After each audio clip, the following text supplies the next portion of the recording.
এই যে দেখো মাঝখান থেকে ধান পড়ে গিয়েছে। তো এই আর কি, যারা গ্রামে থাকে না, যারা শহরে থাকে, গ্রামে থাকে না, যারা শহরে থাকে, তারা গ্রামের মানুষদেরকে আর কি অনেক অবহেলা করে, তুচ্ছ-তাচ্ছিল্য করে। তো এটা করা ঠিক না।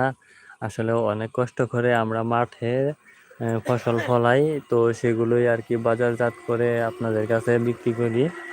তো সেগুলোই আবার আপনারা কিনে, সেগুলো ধানই কিনে আবার আপনারা জীবনযাপন করেন। তো দেখেন, আমরা যদি ধান আবাদ করা বন্ধ করে দিই তাহলে আপনারা কিভাবে খাবেন?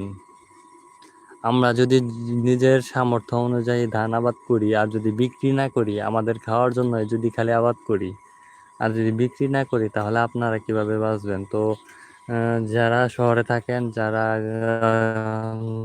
যারা গ্রামের মানুষদেরকে দেখতে পারেন না, অপমান করেন, তাদেরকে বলতে চাই যে এসব থেকে দূরে থাকেন। যারা কৃষিকাজ করে তাদেরকে সম্মান করার চেষ্টা করেন।